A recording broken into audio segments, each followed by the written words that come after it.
അധ്യായം 12. സ്വർഗത്തിൽ വലിയൊരടയാളം കാണായി. സൂര്യനെ അണിഞ്ഞൊരു സ്ത്രീ, അവളുടെ കാൽക്കീഴ് ചന്ദ്രനും അവളുടെ തലയിൽ 12 നക്ഷത്രം കൊണ്ടുള്ള കിരീടവും ഉണ്ടായിരുന്നു. അവൾ ഗർഭിണിയായി നോവ് കിട്ടി വേദനപ്പെട്ട് നിലവിളിച്ചു. സ്വർഗത്തിൽ മറ്റൊരടയാളം കാണായി. 7 തലയും 10 കൊമ്പും തലയിൽ 7 രാജമുടിയുമായി തീനിറമുള്ള ഒരു മഹാസർപ്പം. അതിൻ്റെ വാൽ ആകാശത്തിലെ നക്ഷത്രങ്ങളിൽ 1/3 വലിച്ചുകൂട്ടി ഭൂമിയിലേക്ക് എറിഞ്ഞു കളഞ്ഞു. പ്രസവിപ്പാറായ സ്ത്രീ പ്രസവിച്ച ഉടനെ കുട്ടിയെ തിന്നുകളവാൻ മഹാസർപ്പം അവളുടെ മുൻപിൽ നിന്നു. അവൾ സകല ജാതികളെയും ഇരുമ്പുകോൽ കൊണ്ട് മേപ്പാനുള്ള ഒരു ആൺകുട്ടിയെ പ്രസവിച്ചു.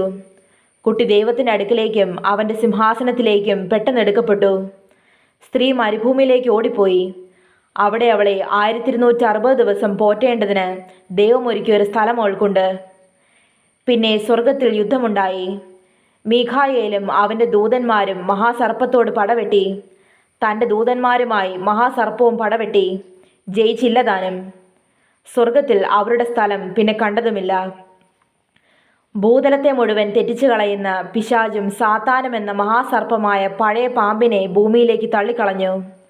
അവൻ്റെ ദൂതന്മാരെയും അവനോട് കൂടെ തള്ളിക്കളഞ്ഞു. അപ്പോൾ ഞാൻ സ്വർഗത്തിൽ ഒരു മഹാശബ്ദം പറഞ്ഞു കേട്ടത്: ഇപ്പോൾ നമ്മുടെ ദൈവത്തിൻ്റെ രക്ഷയും ശക്തിയും രാജ്യവും അവൻ്റെ ക്രിസ്തുവിൻ്റെ ആധിപത്യവും തുടങ്ങിയിരിക്കുന്നു. നമ്മുടെ സഹോദരന്മാരെ രാപ്പകൽ ദൈവസന്നിധിയിൽ കുറ്റം ചുമത്തുന്ന അപവാദിയെ തള്ളിയിട്ട് കളഞ്ഞുവല്ലോ. അവർ അവനെ കുഞ്ഞാടിൻ്റെ രക്തം ഹേതുവായിട്ടും തങ്ങളുടെ സാക്ഷ്യവചനം ഹേതുവായിട്ടും ജയിച്ചു. മരണപര്യന്തം തങ്ങളുടെ പ്രാണനെ സ്നേഹിച്ചതുമില്ല. ആകയാൽ സ്വർഗവും അതിൽ വസിക്കുന്നവരുമായുള്ളവരെ ആനന്ദിപ്പേൻ. ഭൂമിക്കും സമുദ്രത്തിനും അയ്യോ കഷ്ടം! പിശാച് തനിക്ക് അല്പകാലമേ ഉള്ളൂ എന്നറിഞ്ഞ് മഹാക്രോധത്തോടെ നിങ്ങളുടെ അടുക്കൽ ഇറങ്ങി വന്നിരിക്കുന്നു. തന്നെ ഭൂമിയിലേക്ക് തള്ളിക്കളഞ്ഞു എന്ന് മഹാസർപ്പം കണ്ടിട്ട് ആൺകുട്ടിയെ പ്രസവിച്ച സ്ത്രീയെ ഉപദ്രവിച്ചു തുടങ്ങി. അപ്പോൾ സ്ത്രീക്ക് മരുഭൂമിയിൽ തൻ്റെ സ്ഥലത്തേക്ക് പറന്നു പോകേണ്ടതിന് വലിയ കഴുകിൻ്റെ 2 ചിറക് ലഭിച്ചു.